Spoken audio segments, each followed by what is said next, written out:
জানি না এটা পাপের প্রায়শ্চিত্ত নাকি মহান আল্লাহ আমাদের পরীক্ষা নিচ্ছেন। প্রতিনিয়ত রাক্ষসী মেঘনা গিলে খাচ্ছে বরিশাল মেহেন্দিগঞ্জ। সাদেকপুরের অবস্থা ভয়াবহ।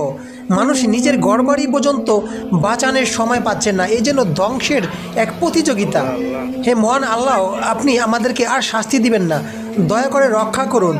নদী বাঁধে অনেক ক্ষেত্রে দেশ এগিয়ে গেলেও কিছু মানুষের অবহেলা এই টেকসই নদী বাঁধ হচ্ছে না। আমি শুনেছি এই কাজটা হাতের নাগালে কাজ হওয়ার কথা, তারপরে কিছু কন্ট্রাক্টরের অবহেলার কারণে কেন জানি এই কাজগুলো হচ্ছে না। তবুও কিছু মানবতার ফেরিওয়ালা চেষ্টা করে যাচ্ছেন।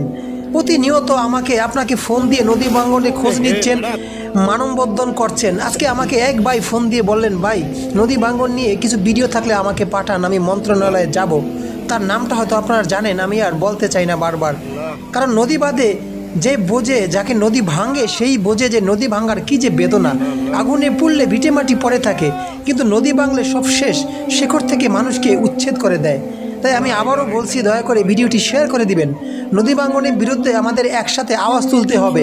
তবে আসার কথা হলো, অতি শীঘ্রই বড় কোনো কাজ আমাদের মেহেন্দিগঞ্জে আসতে যাচ্ছে এবং সেটা অগ্রগতি মোটামুটি প্রশংসাজনক। কিছু মানুষের চেষ্টায় অতি শীঘ্রই কাজ হয়ে যাবে।